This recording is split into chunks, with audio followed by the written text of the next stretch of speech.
discuss about last of the Mohicans by Copper. The summary. So the French-Indian War is in full swing. Okay, the French are trying to overtake the English fort William Henry. They have the Huron and the Iroquois on their side, so the forests are extremely dangerous for English travelers. Okay, because of French-Indian War going on. So Duncan Hayward must escort the Munro sisters from Fort Edward to Fort Henry, where their father is.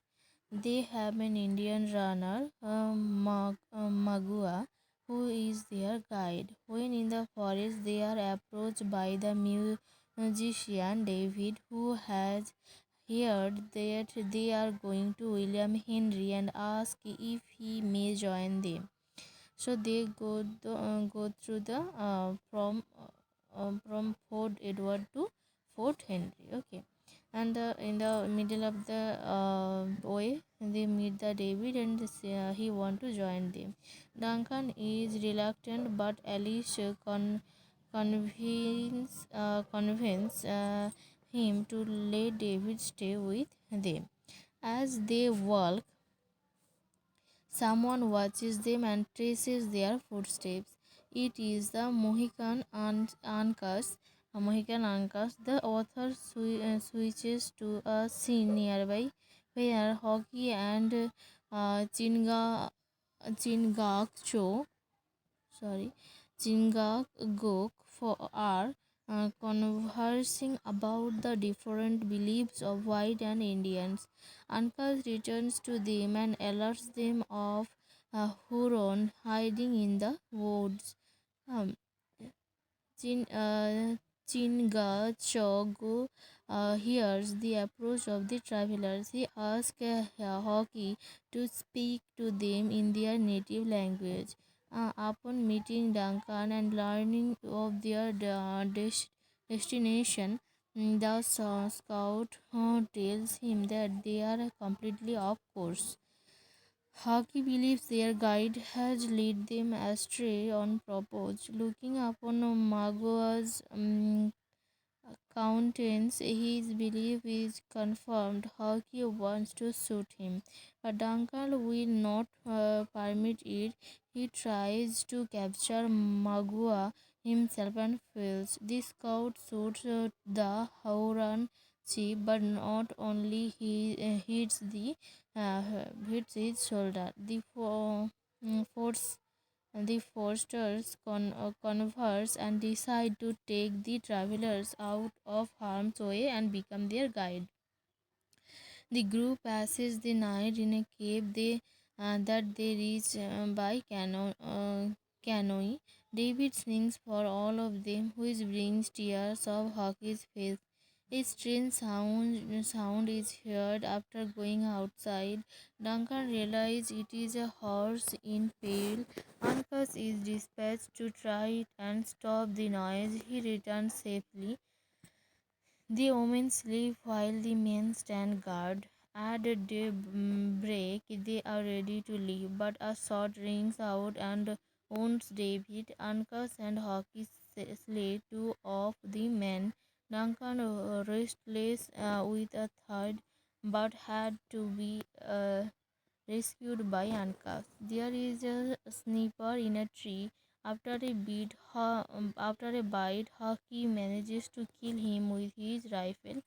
Uncas goes to the canoe to get more gunpowder, but it has been stolen. Cora urges the foresters to depart and get help from her father. Somewhat reluctantly, they heed her good advice. The travelers hide in the deepest recesses of the cave. Eventually, they are pulled out by the Harpon party led by Magua. They are marched out of the cave as prisoners. Magua desires the blood of Huggy Upon finding that he has escaped, he is quite angry. The tribe stops to rest. Magua asks to speak to Cora. He says he will free the over travelers if she will become his wife.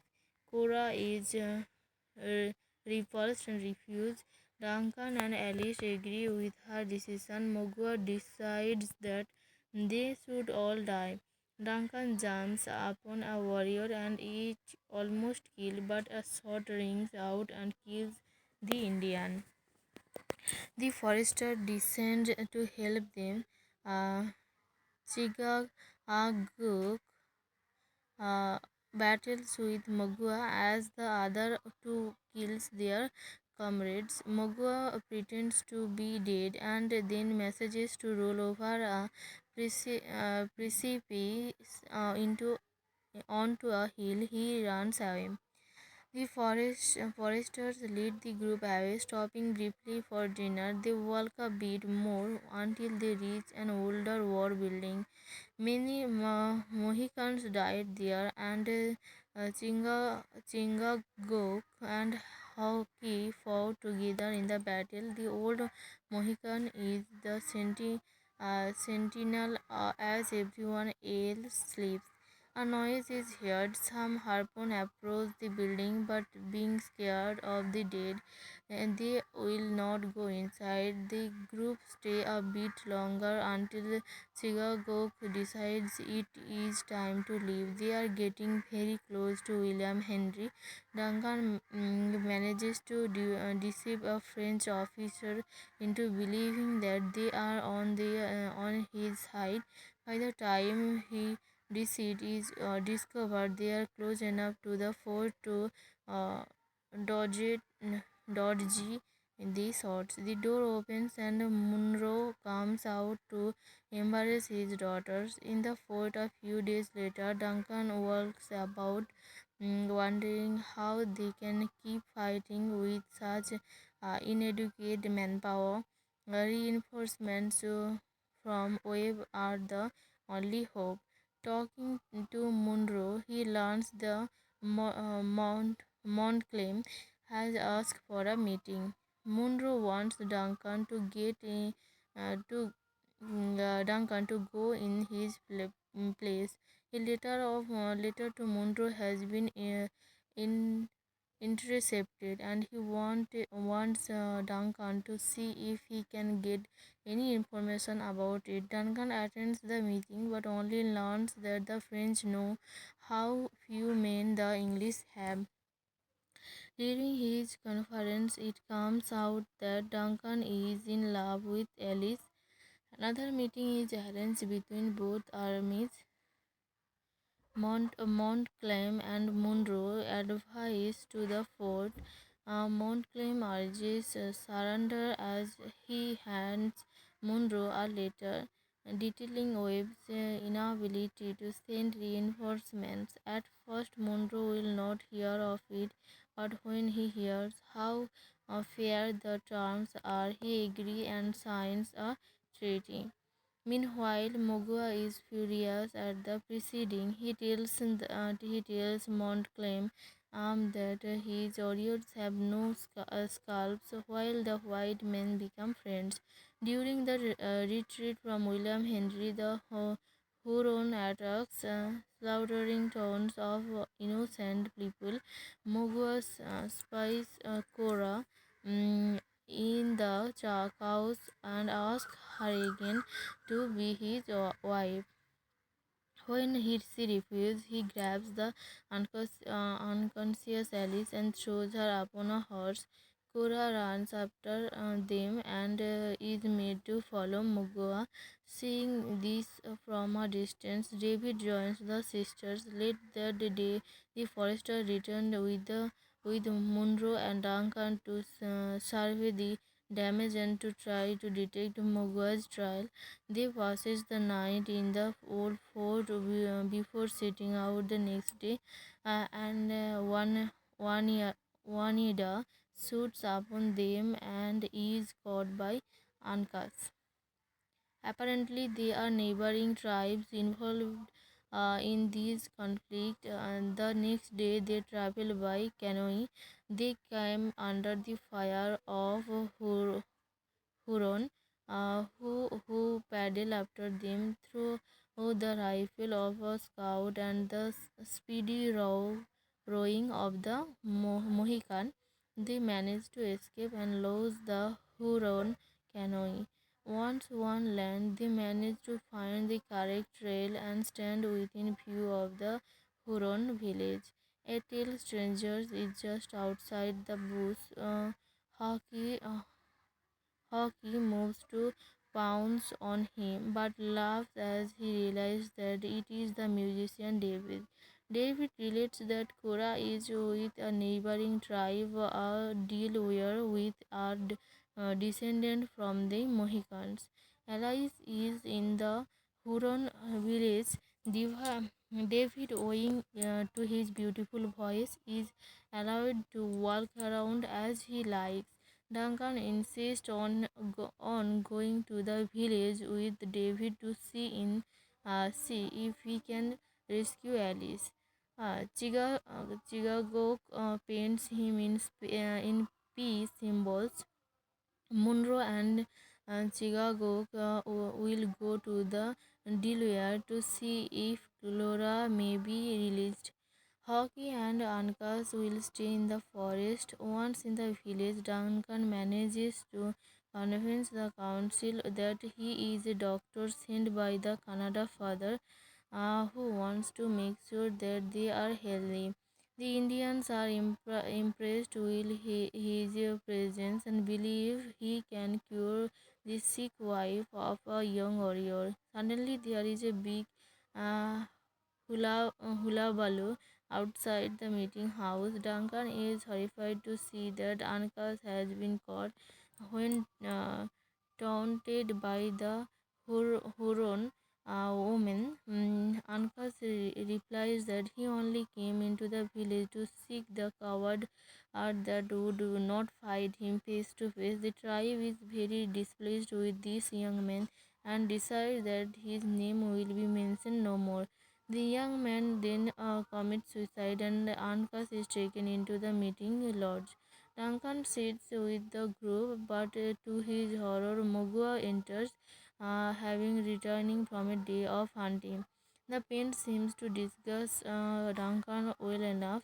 Mogua spies the prisoner and is absolutely delighted. When the tribe realize who this is, they rejoice as well. Mogua decides that he will have to try and sleep the night. Duncan is led the cave of the sick women. David is there with a circle of female attendants, but they leave as soon as Duncan's guide shows them from the cave. A bear seems to have followed the major inside. Once they are alone, a mask comes off and the face of the scout appears. Ambling about, Hockey discovers that Alice is just over the cave wall. Duncan rushes to see her, says he is going to rescue her. Unfortunately, Mugan walks in on them. He is about to leave to get the rest of the tribe, but Hockey, still in costume, hugs him tightly so that Duncan is able to bind and gag him. Alice is put under a blanket and Duncan carries her out, telling the people outside the cave that he is taking the sick young women to the woods for more healing. He tells them not to go inside lest they encounter the evil spirit from her body.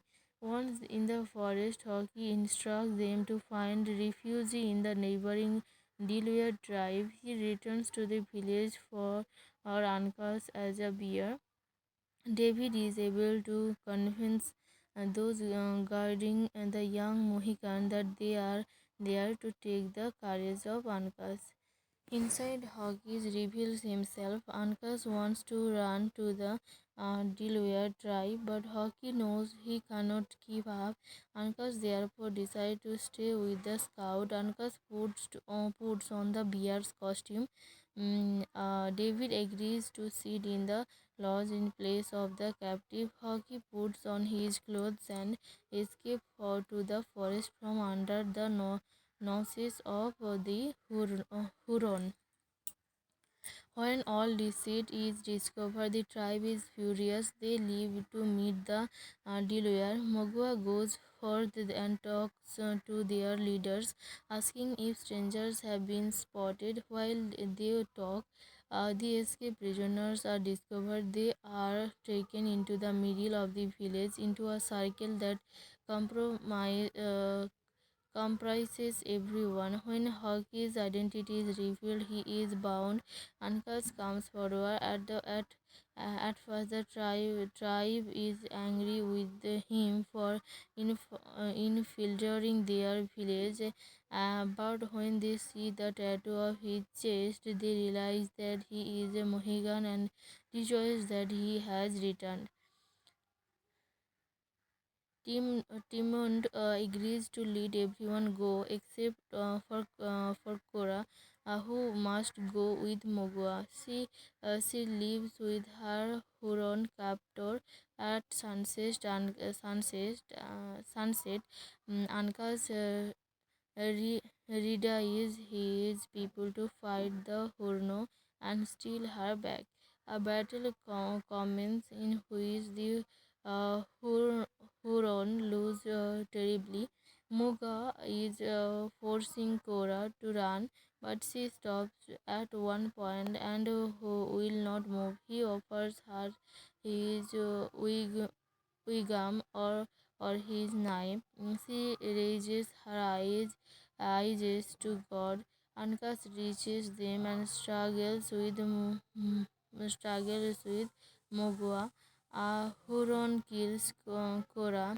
Furious, Mogua drives his tomahawk into Ankas. Ankas manages to kill Cora's murderer before he dies. Mogul tries to escape, but the scout is finally able to shoot him. The next day, funeral services are held. The story become a legend. So that's all about the uh, story